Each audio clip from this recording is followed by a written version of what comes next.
안녕하세요, 신사임당입니다. 제가 주식 투자를 하지 않는 이유, 제 얘기예요.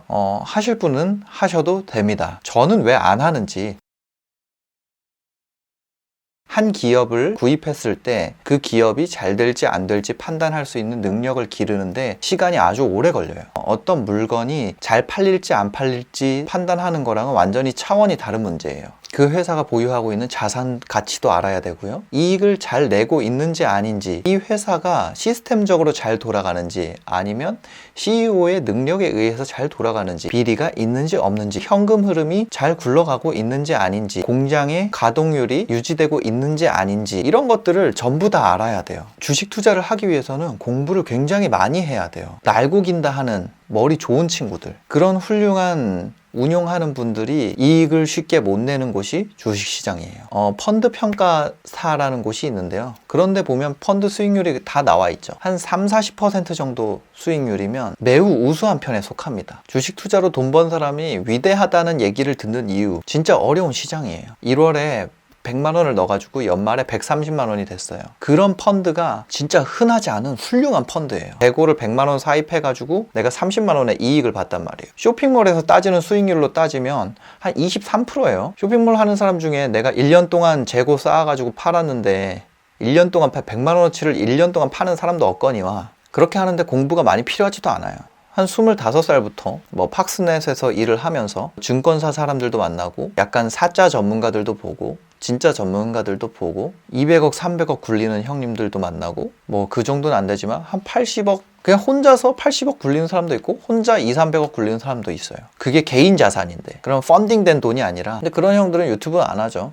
100~200만 원 가지고 주식으로 돈 벌어가지고 답이 안 나와요. 답이 안 나. 근데 반면에 그런 적은 자본으로 지금 돌파할 수 있는 거는 쇼핑몰밖에 없다 이거예요. 시세 차익이라는 거에서 봤을 때, 야, 주식은 J커브를 그린다. 판매도 J커브를 그려요. 급등하는 주식을 잡을 확률이랑 급등하는 상품을 판매할 확률, 내가 판매하는 것 중에 슈퍼템이 나올 확률이랑 그 중에 내가 엑시트할 수 있는 확률, 그런 거 따져보면 쇼핑몰이 더 확률이 크다고 생각합니다. 다마고찌가 주식으로 6분의 1 토막이 났죠. 근데 똑같은 사람이에요. 쇼핑몰로는 100만 원어치 수입해온 거 거의 다 팔았죠. 철봉 50개 중국에서 수입해가지고 8개 남고 다 팔았죠. 훅그립 그거 처음 들어보는 건데 그거 수입해가지고 그것도 한 20개 남고 다 팔았어요. 아니, 철봉은 못 팔면 내가 들고 나가가지고 체육관 돌아다니면서라도 팔 수 있잖아요. 주식은 예를 들어서 여러분들이 못 팔면 그거 재고 처분할 수 있는 방법이 있나요?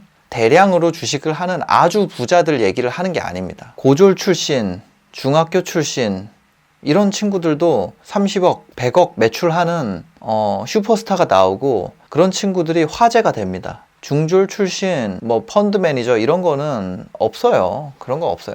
공부량이 다르다는 건 팩트입니다. 확률과 통계, 회계, 일부 심리학, 경제학, 국제, 정세 투자하려는 산업 섹터에 대한 공부, 그 산업에 대한 전방 산업 공부. 근데 이런 산업 분야가 한두 개가 아니죠. 그냥 다모아 같은 걸로 평가할 수 있는 게 아니에요. 주식시장은 완전히 지적 싸움의 장이에요. 그냥 지식 싸움이에요. 주식시장은 실제로 재고를 가지고 하지도 않고 보이는 숫자들 가지고 싸우는 거란 말이에요. 주식시장에서는 매도 호가, 파는 사람은 더 비싸고 사는 사람 가격은 더 싸요. 파는 사람은 더 비싸게 올리고 사는 사람은 더 싸게 올린단 말이에요. 그 가격이 다 공개돼 있어요. 반대로 일반적인 시장에서는 매도 호가만 있고 매수 호가가 가려져 있어요. 실제로 매수가 얼마 가격까지 일어나는지에 대한 추정이 있으면 그 호가까지는 내가 계속 끌어올릴 수 있단 말이에요, 가격을. 주식에 대해서는 마케팅을 할 수가 없어요. IR은 가능하지만 내가 재고를 갖고 있는 상태, 주식을 상품이라고 보면 생산자는 IR 활동을 할 수 있어요. 내가 예를 들어서 1000만 원 사가지고 그거 가지고 IR 할 수 있어요? 그거 가지고 그 주식에 대해서 세일즈 할 수 있어요? 내가 물건을 1000만 원어치 있어. 그럼 이거는 내가 세일즈를 할 수가 있어요. 마케팅을 어디다가 태워서 팔 수도 있는 거고, 이 물건 자체로 효용이 있잖아요. 효용 가치는 모든 사람마다 느끼는 게 달라요. 현금 흐름이 발생하는 무엇인가에 대해서 투자를 하는 순간 미래의 어떤 시점에 판매를 한다는 것, 지금 사서 지금 파는 게 아니잖아요. 쇼핑몰은 내가 지금 사서 지금 파는 거예요. 그 차이가 내가 샘플 받아서 상세 찍고 하고 해도 한 2주 안에 무조건 다 팔아야 되는 거예요. 팔기 시작해야 되는 거예요. 주식은 어때요? 먼 미래에 팔 것을 가정하고 매입을 한단 말이에요. 이 주식이 먼 미래에 이만큼 오를 건데 지금 이 올라가는 과정들을 역으로 이런 시나리오를 따라서 올라간다면 수학적인 방법을 통해서 현재 가치로 치환시키는 거예요. 그 사이사이에 발생할 변수들에 대해서 밴드를 만들고 범위를 만들고 그 변수들에 대한 범위를 만들고 그 범위 안에 있다면 계속 가져가고 그 범위 밖으로 상방 이탈을 하더라도 팔고 하방 이탈을 하더라도 판다. 이것이 주식 투자를 하는 방식이죠. 근데 이 가정, 시나리오를 만드는 거, 그리고 이 범위를 만드는 거, 그 다음에 미래에 내가 매도 시점이든 어떤 시점에 대비해서 현재 가치를 찾아올 때에 이런 로직이든 이 범위를 정할 때 미치는 요소들에 대한 공부할 범위가 과하게 많다는 거예요. 과하게. 증권사에서는 이런 분야들을 다 나눠서 해요. 많은 사람들이 근데 혼자서 주식시장에 있는 2000여 개 종목을 내가 다 분석하고 모든 섹터에 대해서 분석하고 국제 정세에 대해서 분석하고 그거를 내가 다 할 수 있어요? 어림도 없어요. 멘탈도 진짜 강해야 돼요. 내가 틀리지 않았다라는 자기 확신이 있어야 할 수 있어요. 나의 가정, 먼 미래까지의 내 가정이 틀리지 않았다. 두 번째, 그 회사가 날 속이지 않았다. 그걸 어떻게 알 수 있습니까? 주식시장의 시세 차익을 위한 거의 모든 기술은 쇼핑몰에서 거의 다 쓸 수 있습니다. 거의 주식 투자 업계에서는 사기처럼 받아들여지는 거래량과 가격 변동의 차트, 이런 것도 쇼핑몰 시장에서는 통해요. 예를 들어서 내가 사과를 파는데 사과가 어제 하나 팔렸어요. 금액을 올렸는데 거래량도 올라가고 사과가 또 팔려. 금액을 올렸는데 거래량 올라가고 계속 사과 팔려요. 금액을 계속 올리는데도 거래량이 계속 올라간단 말이에요. 그럼 뭔가 사과에 펀더멘털적인 변화가 생겼다.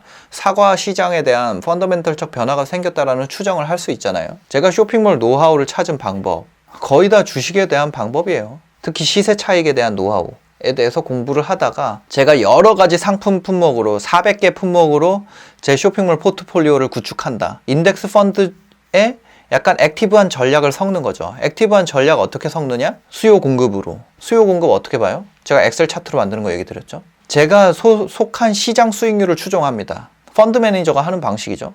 근데 이게 여기서 돼요. 예를 들어 400종이에요. 하루에 한 종씩 업데이트하면 월 말이 되면 430종이 돼요. 그러면 이걸 성과 평정해가지고 30개를 삭제합니다. 그럼 다시 400종이 돼요. 그럼 제가 제 카테고리에 속하는 것 중에 경쟁률이 낮은 400개 상품으로 제 포트폴리오를 구축을 하면 이 시장 수익률보다 몇 퍼센트를 우위를 가는지에 대한 시뮬레이션을 할 수 있어요. 주식 투자 시장에서 다 이렇게 하는 게 흔하죠. 근데 쇼핑몰 마켓에서는 이렇게 하는 게 흔하지 않은가 봐요. 왜냐면 하니까 통하더라고요. 어느 섹터가 가장 지금 우수한지, 어느 섹터가 가장 좋은지 그거 보는 방법 알려드릴까요? 여러분들 지금 심지어 이거를 보고 깜짝 놀랐어요. 비즈 어드바이저, 스마트 스토어에 비즈 어드바이저라는 게 생겼어요. 여기에 보면은 섹터별, 전체 카테고리별 매출 성장률이 나옵니다. 내가 어느 카테고리에서 내가 어떤 시장 수익률을 추종할지를 선택할 수 있게 돼 있어요. 무슨 말인지 아세요? 아마 주식 투자를 하는 분 중에 주식 투자를 아는 분, 주식 투자에 대해서 공부를 많이 하신 분 중에 이 영상을 보신 분들도 있을 거예요. 굉장히 거기서 따온 전략들이 많습니다. 주식 매매에 대한 부분. 그래서 제가 주식 투자를 안 한다는 거예요. 주식 시장에서는 30% 1년에 한 방 맞아도 대박이잖아요. 근데 여기서는 3배, 5배로도 팔아요. 그러면서도 마진 적다고 우는 사람 있는 게 쇼핑몰 시장이고, 그게 일상적으로 일어나는 거래입니다. 일상적으로. 다 장외 거래고, 살 사람을 미리 정해놓고 물건을 가져올 수도 있고, 어떤 주식을 이미 가지고 있는 상태로 다수에게 추천해서 물량을 소진할 수도 있어요. 외국인 안 들어오죠? 기관 투자자 안 들어오죠? 이미 카테고리마다 큰 손이 있어서 안 된다고요? 주식은 종목마다 큰 손 다 있어요. 종목마다 다 있어. 작은 종목은 개인 큰 손일 확률이 있고, 큰 종목은 그런 기금일 가능성이 높죠. 제가 말하는 기금이라는 건 연기금을 얘기하는 게 아니라 모든 펀딩된 돈들을 얘기를 하는 거예요. 매니저들이 다 들어가 있단 말이에요. 운용사들 아니면 연기금 돈, 어디 돈이 다 들어가 있어요. 그러면 애널리스트들이 이 얘기까지 해봅시다. 애널리스트들이 베스트 애널리스트 어떻게 선정되나요? 베스트 애널리스트들은 그냥 얘가 예측 잘해서 나오는 게 아니에요. 이 펀드 매니저들이 쟤 잘해 해가지고 뽑아주는 거예요. 큰 기금을 운용하는 매니저가 있어요. 근데 그 사람이 어떤 종목이 궁금해. 그러면 애널리스트 전화하잖아요. 그럼 바로 달려와요. 와가지고 이 종목은요 이렇게 매니저가 갑이고 애널이 을이에요. 베스트 애널리스트 선정되면 얘도 애널리스트로서 이름값이 올라가고, 이게 시장 구조예요. 브로커는 말할 것도 없고, 브로커는 그 애널리스트보다 더 미치죠. 애널리스트는 영업직이에요. 근데 예를 들어서 내가 A 기업에 대해서 쓸라 그래. 리포트 쓸라 그래. 근데 A 기업 매니저가 어느 자금이 들어가 있는지를 이 애널리스트는 안단 말이에요. 왜냐면 다 그 바닥에 일하는 사람 다 합쳐봤자 10,000명도 안 될걸요. 그 중에 파워 있는 사람 1,000명도 안 될 거예요. 전교생이죠. 전교생 정도. 근데 어떤 기업에 대해서 얘가 이 기업에 대해서 공정한 평가를 내릴 수 있을까요? 매니저는 직접 주문을 안 해요. 매니저는 증권사를 통해서, 증권사 계좌를 통해서 주문을 해야 된단 말이에요. 그럼 증권사의 이익을 누가 만들어주나요? 매니저가 만들어주죠. 그럼 애널리스트 리포트로, 제 종목 리포트를 안 보는 이유는 그런 거예요. 애널리스트가 구조적으로 쓸 수가 없어요. 종목 리포트를. 독립 리서치 같은 게 나와야 되는데, 독립 리서치 우리나라에서 다 망했죠? 아직 살아남은 데 있나요? 네, 독립 리서치라는 게 있을 수가 없습니다. 독립 운용사는 있을 수 있어도. 왜냐면 애널리스트가 영업직이기 때문에. 독립 영업 조직이라는 게 있을 수 있나요? 하여튼 제가 생각은 그래요. 뭐 별 얘기를 하다 여기까지 왔는데, 유튜브 정도로 이렇게 몇 번 봐서 여기서 추천 종목 얻어서 투자하려고 하는 분들은 그냥 안 하는 게 낫고, 주식 투자는 내가 공부에 자신이 있다, 내가 똑똑하다, 공부 한 가닥 했었다, 그런 분들 중에 부자 된 사람 많아요. 예, 많습니다. 근데 그렇게 내가 앉아서 공부하는데 좀 어려움이 있으신 분들은 주식 투자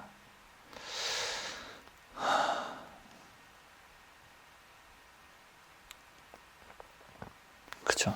제가 주식 투자 하지 않는 이유는 주식 투자보다 쇼핑몰이 훨씬 쉽기 때문에, 그래서 주식 투자를 하지 않고 있습니다. 주식을 시세 차익 매매를 하느냐, 물건을 시세 차익 매매를 하느냐, 두 개를 오늘 놓고 얘기를 해봤는데요.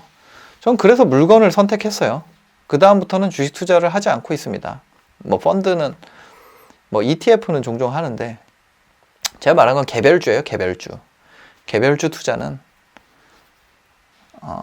하지 않죠. 지금 똑똑한 분들은 주식 투자로 큰 돈 버시기 바랍니다. 오늘도 긴 이야기 들어주셔서 감사합니다. 1:1 코칭 컨설팅 하지 않습니다. 모든 노하우는 유튜브를 통해서 공개될 거고요. 모두 무료입니다. 대신 좋아요와 구독 꼭 좀 부탁드리겠습니다. 이 채널을 지속하는 힘입니다.